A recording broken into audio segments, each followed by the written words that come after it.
Et ce matin, nous allons parler d'un sujet qui nous invite à connaître la parole de Dieu.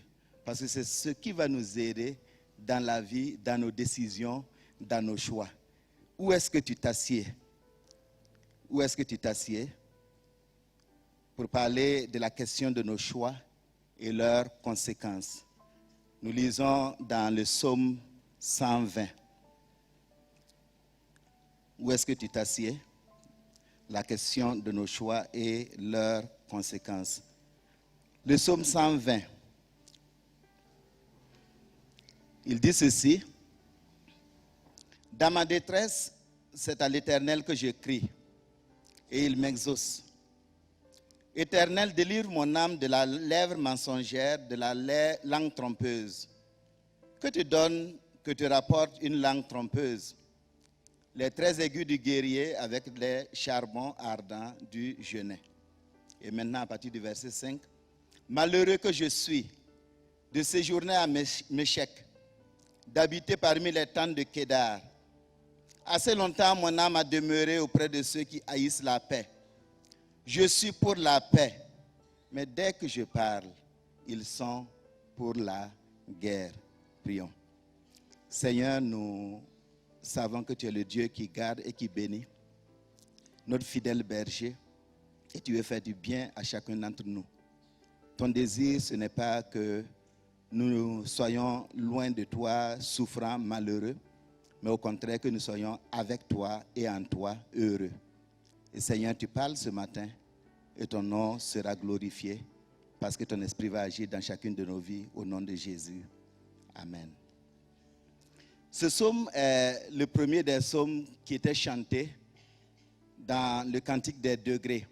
C'était un cantique, c'était une somme de psaumes du 120 jusqu'au 134 où les pèlerins en quittant leur ville et village pour venir à Jérusalem pour les trois fêtes telles que Pâques, Pentecôte et la fête des cabanes, c'est-à-dire la fête des tabernacles. À l'approche de Jérusalem, ils commençaient à le chanter pour gravir maintenant, monter jusqu'au temple. Et on pense aussi que ce psaume était chanté par les Lévites qui étaient au-dessus des marches du temple. Il y avait 15 marches que le souverain sacrificateur doit gravir. Et les Lévites chantaient et jouaient de la harpe pendant que le sacrificateur montait pour servir dans le temple. C'est un psaume qui... Certains pensent que c'est un psaume écrit par David. Et nous n'avons pas de précision. Mais le psaume dépeint un état de souffrance, un état de soif spirituelle d'un juif qui est exilé loin de Jérusalem.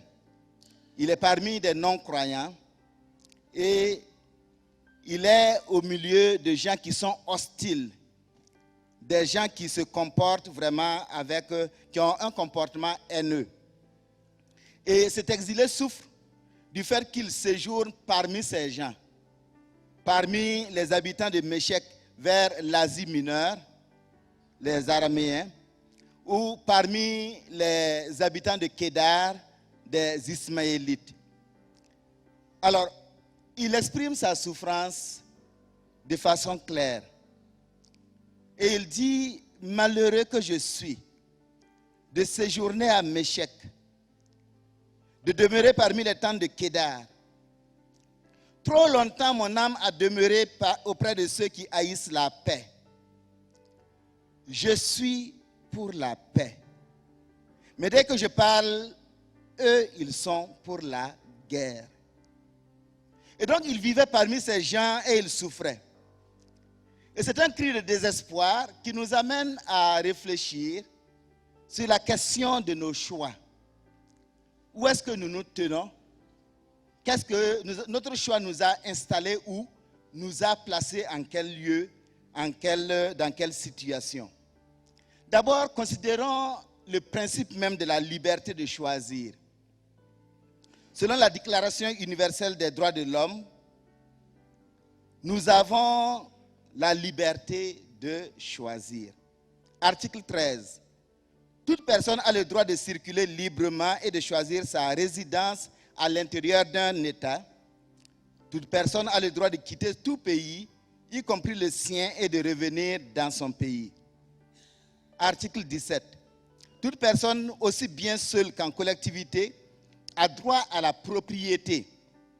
Nul ne peut être arbitrairement privé de sa propriété. Article 23.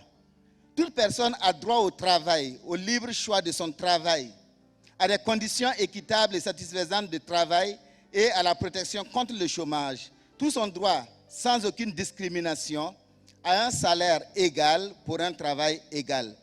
Quiconque travaille a droit à une rémunération équitable et satisfaisante, lui assurant ainsi qu'à sa famille une existence conforme à la dignité humaine et complétée, s'il y a lieu, par tout autre moyen de protection sociale. Toute personne a le droit de fonder avec d'autres des syndicats et de s'affilier à des syndicats pour la défense de ses intérêts. Nous nous arrêtons là. Alors, cette déclaration, elle est bien louable, elle est bien digne d'intérêt. Seulement comprenons qu'à sa base, nous devons comprendre cela, elle n'est pas le fruit d'esprits éclairés, d'esprits intelligents, des humains qui sont intelligents, mais à sa base, il y a un créateur. À sa base, il y a Dieu. Ceux qui ont pris cette déclaration comme étant le fruit d'un travail d'esprit éclairé, ils ont conduit cette liberté, cette question de liberté, dans le domaine du libertinage, où on peut faire ce qu'on veut, comme on veut, quand on veut, sans tenir compte de la morale, sans tenir compte de l'avenir. Mais c'est Dieu qui est à la base, qui transmet les bonnes idées. C'est lui le créateur, qui a toujours voulu que la créature vive dans la paix, qu'elle vive dans la joie, mais libre de décider. En effet, le principe de liberté de choix était présent en Éden. Dans ce jardin, Dieu a placé 2 arbres. Parmi la multitude des arbres, il a placé au milieu 2 arbres. L'arbre de la vie et l'arbre de la connaissance du bien et du mal. Adam et Ève disposaient donc d'une liberté totale et ils pouvaient choisir de faire comme ils l'entendent. Dieu ne les a pas limités. Et ce principe de liberté, Dieu va le rappeler quelques millénaires plus tard par la bouche de Moïse, où il dit dans le Deutéronome 30, verset 19, « J'ai mis devant toi la vie et la mort. » Tu peux choisir la vie, tu peux choisir la mort, tu es libre de choisir. Mais dans tous ces 2 cas, Dieu va donner un ordre, il va donner un conseil. Dans le jardin d'Éden, il a donné le conseil disant, « Voici, tu pourras manger de tous les arbres du jardin, mais tu ne mangeras pas de l'arbre de la connaissance du bien et du mal. » Il ne l'a pas obligé. C'est un conseil. Parce que le jour où tu vas en manger, tu vas mourir certainement.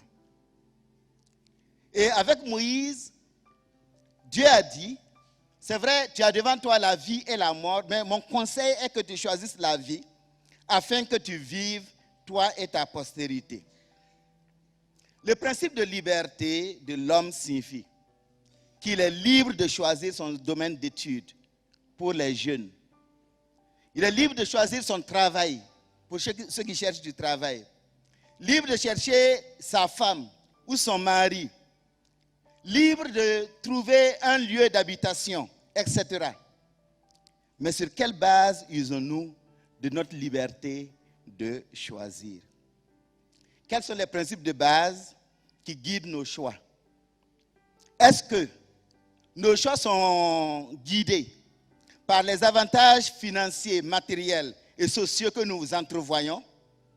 Ou bien est-ce que nos choix sont guidés par l'orientation que nous trouvons auprès de Dieu, après une rencontre personnelle avec l'Éternel, avec le Seigneur, être orienté? La chorale vient de chanter « L'Éternel est mon berger ». Est-ce que nous allons vers le berger pour être guidés dans nos choix? Sur quelle base faisons-nous nos choix pour notre être et pour notre action? Pour la suite de cette réflexion, nous n'allons pas nous attarder sur le cas d'Adam et Ève, ni sur celui d'Israël. C'était les principes établis que Dieu a donnés, mais les choix ont été mauvais. Nous allons plutôt nous pencher sur un cas qui traduit visiblement ce que nous faisons tous les jours. Et cela parce qu'il est bon que nous puissions revoir notre approche lorsque nous voulons décider, lorsque nous voulons choisir, prendre en compte les dimensions que Dieu veut que nous puissions mettre à notre profit. Nous voyons donc le cas de Lot, le neveu d'Abraham. Le cas Lot se trouve dans Genèse à partir du chapitre 13. Nous allons lire certaines portions. Chapitre 13, au verset 8 à 11, il est dit ceci. Abraham dit à Lot, qu'il n'y ait point, je te prie, de dispute entre moi et toi, ni entre mes bergers et tes bergers, car nous sommes frères. Tout le pays n'est-il pas devant toi? C'est pas toi donc de moi. Si tu vas à gauche, j'irai à droite. Si tu vas à droite, j'irai à gauche. Lot leva les yeux et vit toute la plaine du Jourdain, qui était entièrement arrosée. Avant que l'Éternel eût détruit Sodome et Gomorrhe, c'était jusqu'à Tsoar comme un jardin de l'Éternel, comme le pays d'Égypte. Lot choisit pour lui toute la plaine du Jourdain et il s'avança vers l'Orient. C'est ainsi qu'ils se séparèrent l'un de l'autre. Et Abraham habita dans le pays de Canaan. Nous allons au chapitre 18, versets 20 à 22. Et l'Éternel dit, le cri contre Sodome et Gomorrhe s'est accru et leur péché est énorme. C'est pourquoi je vais descendre et je verrai s'ils ont agi entièrement selon le bruit venu jusqu'à moi. Et si cela n'est pas le cas, et si cela n'est pas, je le saurai. Les hommes s'éloignèrent et allèrent vers Sodome, mais Abraham se tint encore en présence de l'Éternel. Et Abraham s'approcha et dit, et la suite donne la prière d'Abraham plutôt, c'était Abraham. Oui, c'était maintenant Abraham, son nom était changé depuis le chapitre 17. Et donc, il va prier par rapport à la situation de Sodome. Lot s'est vu accorder la liberté, comme nous l'avons lu, de choisir là où il va aller. Maintenant, cet homme a choisi, mais il a commis deux graves erreurs. Erreur numéro 1. Il aurait dû laisser Abraham le soin de choisir en premier pour trois raisons. Premièrement, Abraham est son aîné, c'est son oncle, le frère de son père, son défunt père. Deuxièmement, c'est lui qui a suivi Abraham. Ce n'est pas Abraham qui l'a suivi dans le pays de Canaan. Troisièmement, c'est à cause de la justice d'Abraham que lui, il a du troupeau. Abraham pouvait lui retirer tous les troupeaux de son frère et le laisser seul comme un serviteur. Mais parce qu'il est juste, il lui a laissé le troupeau de son père. Ça, c'était la première erreur. Deuxième erreur, Lot aurait pu se tourner vers l'Éternel qu'il a appris à connaître par l'entremise d'Abraham, son oncle. Ce fut en effet devant lui, sous ses yeux, que Abraham, âgé de 75 ans, a érigé un autel. Et nous le voyons dans le chapitre 12, versets 7 et 8. Il a érigé un autel à l'Éternel qui lui est apparu. Et Abraham a invoqué l'Éternel dans le pays de Canaan devant sa famille. Et sa vie à Sodome, tel que le décrit Genèse 19, et aussi 2 Pierre, montre qu'Abraham lui a montré vraiment la moralité selon Dieu. La conduite qu'il faut avoir pour plaire à l'Éternel. Et c'est d'ailleurs à cause de c'est-à-dire la manière de se conduire, cette bonne manière de se conduire, que Dieu avait appelé Abraham à quitter Ur en Chaldée pour aller en Canaan. Abraham a su, et selon les Juifs, il a fait tomber les autels de son père. Et il a voulu le Dieu vrai. Et Dieu l'appelle à venir en Canaan parce qu'il connaît ce qu'il y a en Abraham. Et Abraham va communiquer à Lot. Donc Lot connaît la nature du Dieu d'Abraham. Malgré tous ses fondements moraux et spirituels, Lot choisit non seulement le premier, mais pire encore, il a choisi sans consulter l'Éternel.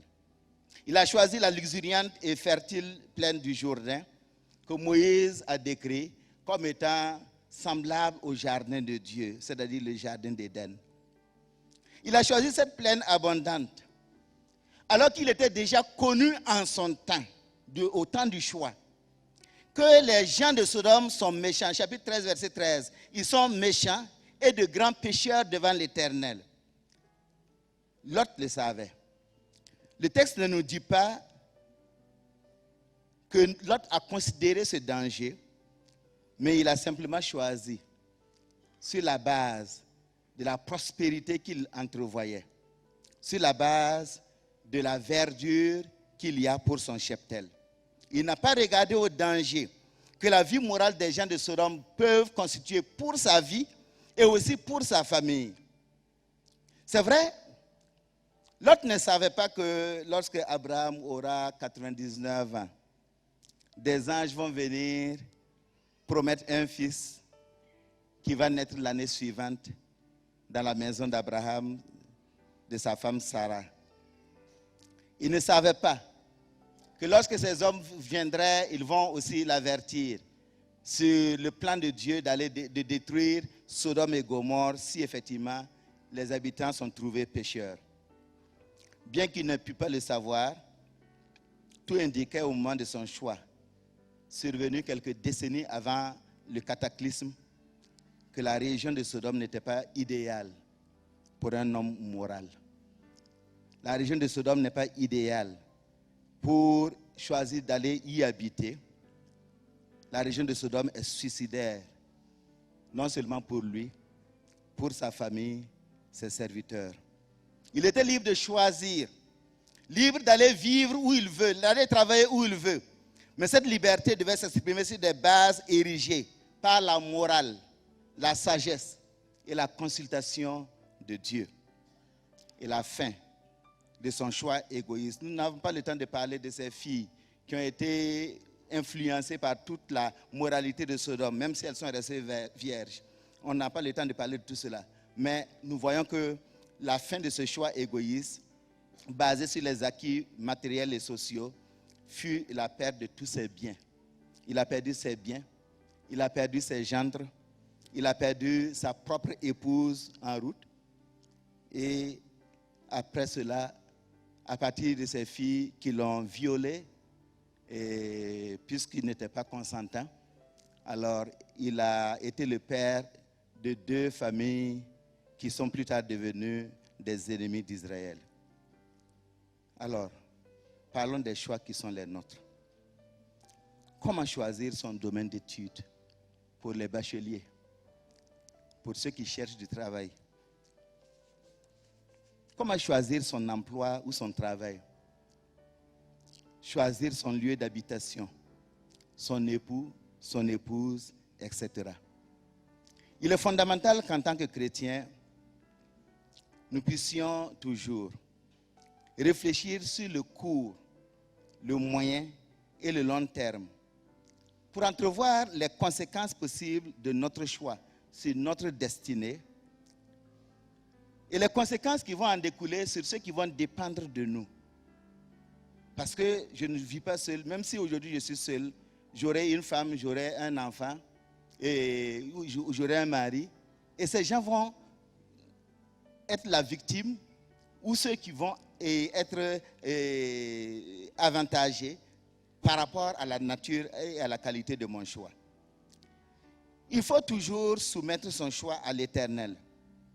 Et là, la connaissance de la parole de Dieu et la prière personnelle sont les atouts majeurs pour savoir ce qui est bon. Lorsque nous parlons d'étudier la parole de Dieu, ce n'est pas pour que l'on se fatigue, mais c'est pour que l'on découvre et qu'on connaisse Dieu. Parce que lorsque nous connaissons Dieu, nos choix seront dirigés par l'Esprit de Dieu. Et lorsqu'on sait prier soi-même, si vous n'avez pas confiance en vous et vous croyez que c'est quelqu'un qui peut prier pour vous, vous allez faire les mauvais choix. Mais si vous avez confiance en Dieu, avec Dieu, vous allez vous rendre compte que Dieu parle à toute personne qui croit en lui. Donc, en ce moment, vous devenez serein, tranquille. Et ce n'est pas moi qui gagne, c'est vous qui gagnez. Il y en a qui disent, voilà, le pasteur Yanovo parle, ce n'est pas notre problème. Je connais votre problème, mais c'est vous qui ne connaissez pas l'Éternel. Apprenez à connaître l'Éternel pour vivre heureux et en paix. C'est pour vous aider, ce n'est pas pour faire du mal à quelqu'un. Ces deux approches devront toujours sous-tendre la prise de décision concernant les choix à faire dans la vie. Il demeure toutefois utile de retenir que le bon choix seul ne constitue pas une garantie de fin heureuse. Mais nous devons comprendre que même si nous avons fait le bon choix, Satan rôde, comme Pierre le dit dans 1 Pierre 5, il rôde autour de nous pour chercher à nous dévorer. Mais si nous avons fait le bon choix, nous avons la chance de marcher, l'Éternel est mon berger, marcher avec l'Éternel, et lui, il va nous aider, et lui, il va nous guider. Mais si on n'a pas fait le bon choix, comment on va faire? Alors, Dieu veut nous aider. Parfois, nous avons fait le mauvais choix et nous nous sommes retrouvés dans les tentes de Kédar et de Méchec, c'est-à-dire au milieu des méchants. Nous nous sommes retrouvés là où nous souffrons parce que le choix n'a pas été bon. Nous nous sommes retrouvés à Sodome ou à Gomorrhe parce que le choix n'a pas été bon. Et Dieu veut nous aider. Il ne veut pas que tu restes dans ta misère, dans ta souffrance, dans ta douleur. Dieu n'est pas un Dieu qui anéantit. Dieu est un Dieu qui relève et qui sauve. Et nous allons donc considérer 3 cas ou 3 situations. Mais avant cela, je voudrais souligner ceci.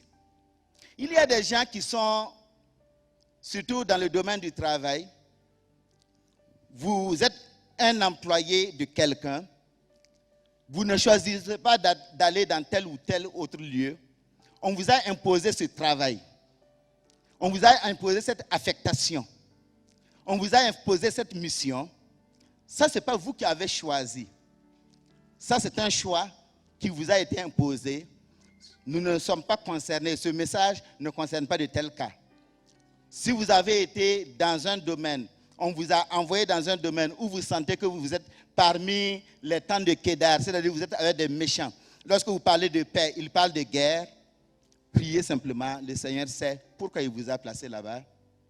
Il va vous aider et il va vous sauver. Et en son temps, il va vous faire partir. Si vous trouvez une voie qui est normale, une voie qui est propre pour partir, partez. Mais partez en tenant compte de la moralité, en tenant compte de l'honorabilité, en tenant compte du plan de Dieu. Ne faites pas des affaires, ne mentez pas, ne faites pas des choses bizarres pour partir. Dieu a un temps pour que tu quittes Sodome, même si Sodome t'a été imposé. Maintenant, parlons de ceux qui ont fait leur choix personnellement. D'abord, le cas des chrétiens qui ont fait leur choix avant la conversion.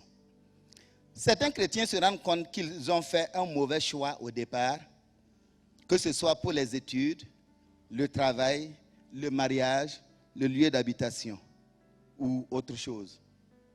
En son temps, ils n'avaient pas la lumière de Dieu qu'ils ont aujourd'hui parce qu'ils ne connaissaient pas Christ.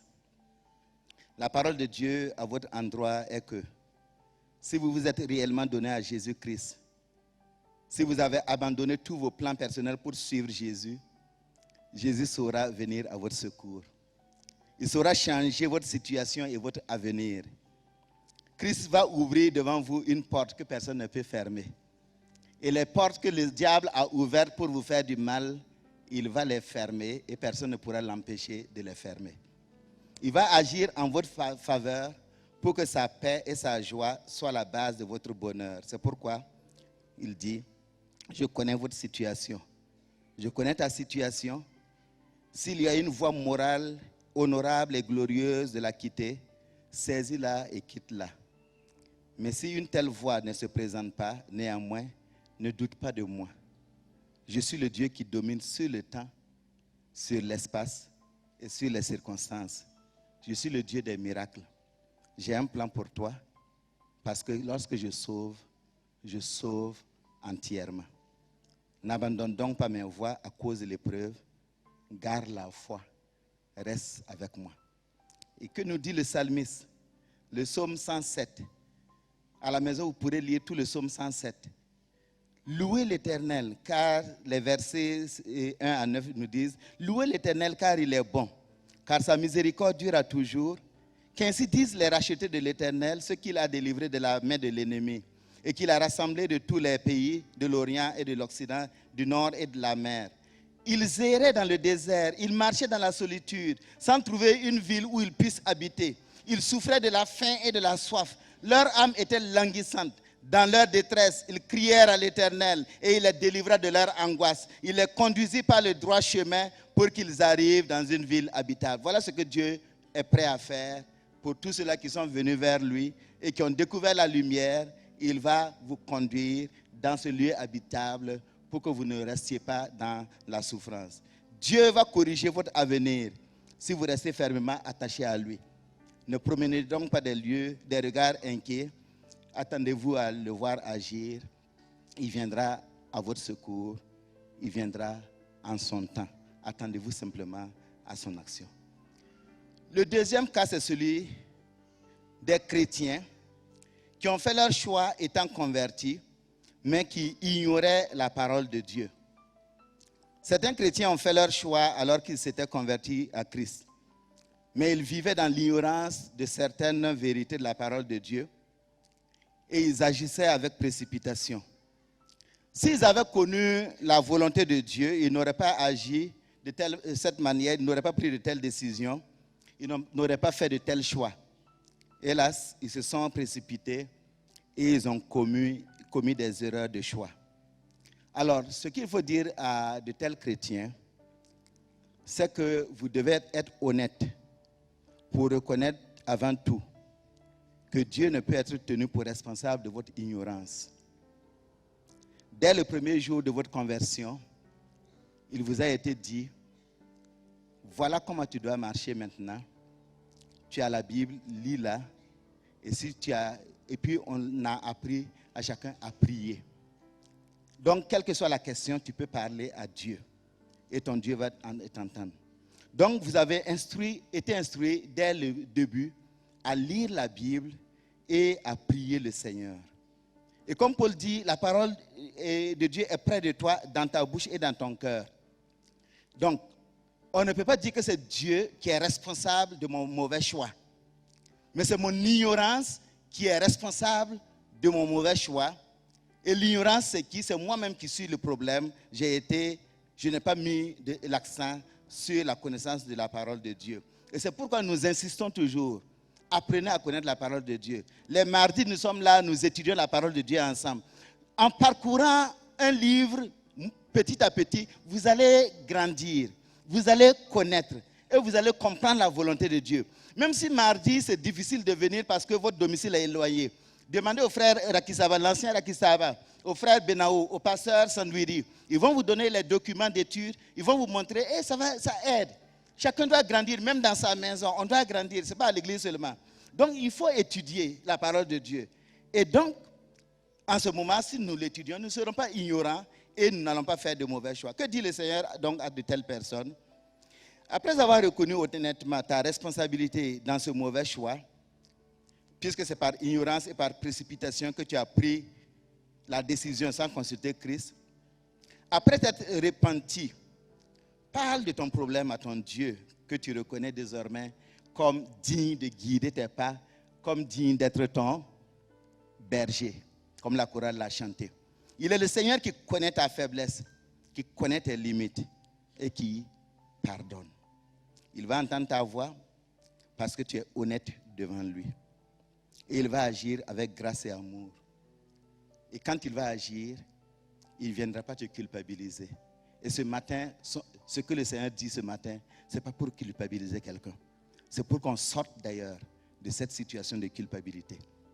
S'il y a un prix à payer à cause de ton ignorance, il faut accepter de payer le prix parce que ce n'est pas pour te punir que tu dois passer par là. Mais c'est bien parce que Dieu a voulu qu'il y ait une logique en toutes choses. Il est le Dieu des miracles, mais aussi il est le Dieu de la logique. Ce n'est pas pour rien que parfois, il peut vous guérir miraculeusement ou bien vous guérir après avoir pris du paracétamol, etc., etc. Il est le Dieu de la logique. Il peut faire un miracle pour t'écarter de ton problème, mais aussi il peut suivre la logique, sa logique, qui va te laisser vivre un moment que tu dédaignes, mais il sait pourquoi il le permet, et en son temps, il sait aussi comment te faire sortir du problème. Le psalmiste continue en disant, Psaume 107, « Les insensés par leur conduite coupable et par leur iniquité s'étaient rendus malheureux. Leur âme avait en horreur toute nourriture et ils touchaient aux portes de la mort. Dans leur détresse, ils crièrent à l'Éternel et il les délivrait de leurs angoisses. Il envoya sa parole et les guérit. Il les fit échapper de la fosse. Qu'il loue l'Éternel pour sa bonté. » Bien-aimés, il existe auprès de notre Dieu des circonstances atténuantes. Si les hommes savent faire, prononcer des circonstances atténuantes, Dieu le sait encore mieux. Sa grâce sait comment et quand intervenir. Accepte simplement la démarche que Dieu suit pour atténuer ta souffrance, te sauver de ta situation et te bénir. Dieu n'est pas méchant, Dieu sauve. Reconnais seulement que l'ignorance ne sécurise pas. L'ignorance fait du mal et apprends à le connaître. Troisième cas, c'est le cas des chrétiens qui ont fait leur choix étant convertis et aussi connaissant la volonté de Dieu.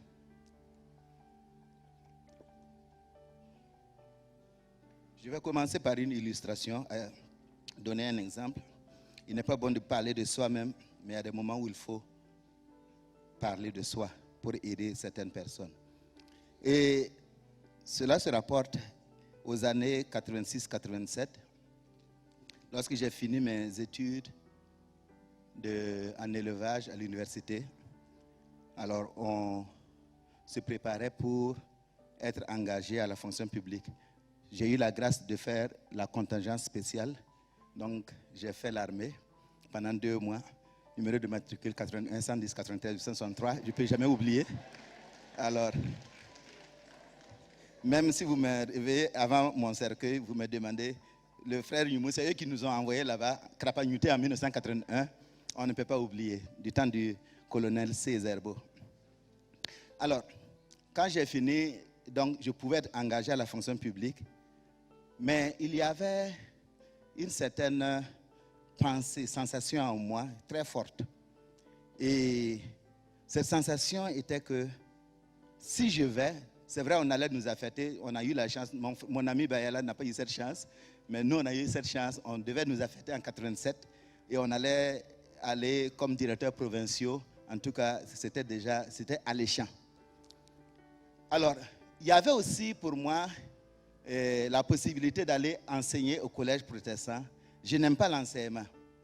Je n'aimais pas l'enseignement et encore moins l'enseignement des mathématiques.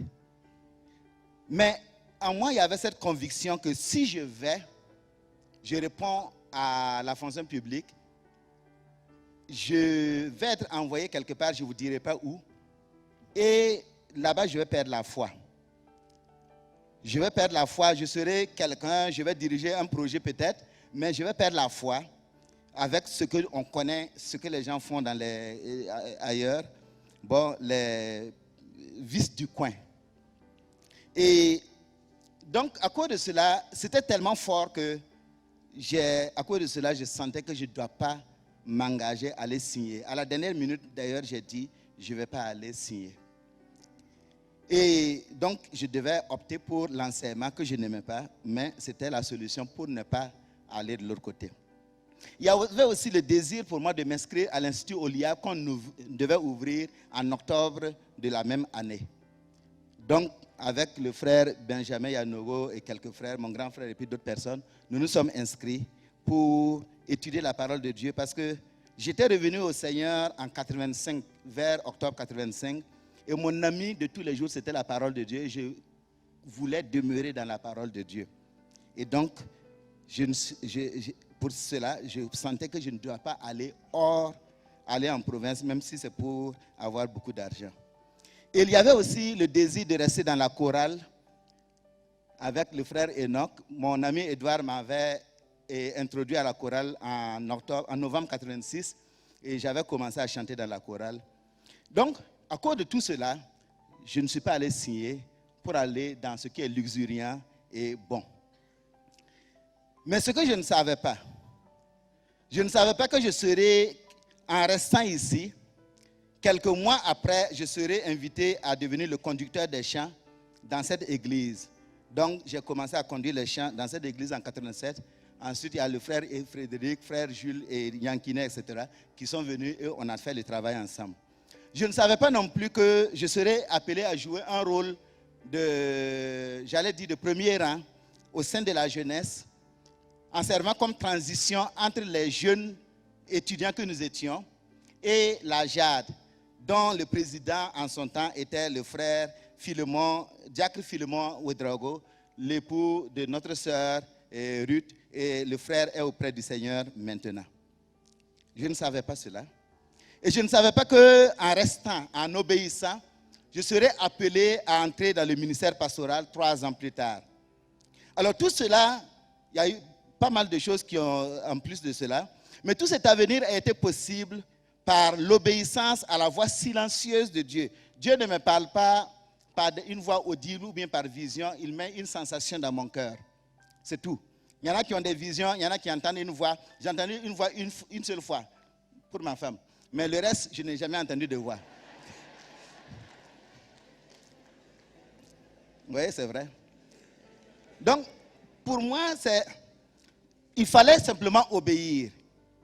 Et donc, j'ai obéi. Ce n'est pas une grâce, ce n'est pas un mérite, ce n'est pas parce que je suis fort, ce n'est pas parce que je vaux mieux que d'autres personnes. Mais il faut obéir, c'est tout. Quand vous sentez, ou vous entendez, ou bien vous voyez, obéissez. Un point, un trait. Et j'ai obéi, et j'ai vu ce que le Seigneur fait. Bien-aimés, jeunes, et chacun d'entre nous, il est salutaire pour le chrétien d'apprendre à choisir, non en misant sur les luxurieux domaines, les postes juteux ou les lieux d'habitation élogieux. Apprenons à choisir en passant d'abord par une rencontre personnelle avec Dieu. Il est bon de le consulter Dieu avant toute décision à prendre. Choisir selon son conseil est ce qui va assurer un mieux-être réel et durable. C'est ce qui va donner de l'abondance qui est sûre. Il y en a qui sont passés par l'abondance, mais ce n'est pas sûr parce qu'ils ont fini en prison. Ça, ce n'est pas de l'abondance, c'est du malheur. Il faut choisir, nos choix ne doivent pas être basés sur des calculs socio-économiques. Et c'est pourquoi la connaissance de la parole de Dieu, la réflexion et la prière demeurent les armes du succès pour la vie. Ce sont les vraies sources de mieux-être. Ce sont les vraies sources de prospérité. On a fait dire, voilà, prospérité, prospérité. Si tu pries, si tu es... Non, ce n'est pas comme ça. Il y a des règles, il y a un chemin que ça suit. Et puis, il ne faut pas quitter du vélo à l'avion. Ce n'est pas bon. Il faut passer par la moto d'abord et on monte. Et c'est là qu'on devient intelligent. Il existe malheureusement des chrétiens qui ont pris leur décision. Ils ont fait leur choix alors que non seulement ils étaient convertis à Christ, mais aussi ils connaissaient clairement la volonté de Dieu en la matière. D'une manière ou d'une autre, Dieu leur avait fait savoir que de telles études, un tel travail, un tel poste, un tel mariage, un tel lieu d'habitation ne sera pas bien pour eux s'ils y vont. Mais à leurs yeux, l'herbe était bien verte à ce niveau-là.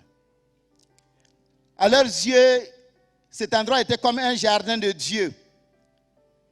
Il y a des ouvertures dans ces études. Les ouvertures sont évidentes si je fais ces études. Le poste était alléchant en termes d'avantages divers. Le mariage est prometteur et sécurisant. Et le quartier est à la taille de la valeur sociale que j'ai. Et aujourd'hui, ils vivent dans le regret, soit parce que les beaux jours n'ont jamais existé comme ils l'attendaient. Et si même il a existé, il a été éphémère. Il a été suivi d'amertume. Et ces personnes savent qu'en son temps, ils ont refusé d'écouter et de suivre la voix de Dieu qui leur avait donné la direction à prendre. Ils ont lu la parole de Dieu, ils ont su. Ou bien ils ont écouté un message, ils ont su. Ils ont reçu une vision ou un songe, ils ont su. Mais ils n'ont pas obéi. Et ils sont maintenant assis à la porte de Sodome, espérant sortir de leur ornière. Est-ce que Dieu peut sauver de telles personnes? Oui. Bien qu'il y ait souvent, très souvent, un prix à payer à cause de la désobéissance manifeste. Oui, Dieu peut sauver et Dieu va sauver. Dieu va sauver. Le psalmiste nous dit, toujours dans le 107, ceux qui avaient pour demeure les ténèbres et l'ombre de la mort vivaient captifs dans la misère et dans les chaînes. Parce qu'ils s'étaient révoltés contre les paroles de Dieu. Parce qu'ils avaient méprisé le conseil du Très-Haut. Il humilia leur cœur par la souffrance. Ils succombèrent et personne ne les secourut. Écoutez ceci. Dans leur détresse, ils crièrent à l'Éternel et il les délivra de leur angoisse. Il les fit sortir des ténèbres et de l'ombre de la mort et il rompit leurs liens. Bien-aimés, David aussi a fait ce mauvais choix. Ce n'est pas pour encourager dans le mauvais choix, mais c'est pour dire si vous avez déjà fait un mauvais, vous vivez les conséquences d'un mauvais choix alors que vous connaissez la volonté de Dieu, il y a du secours en Dieu. Mais demain, il ne faut plus faire la même chose.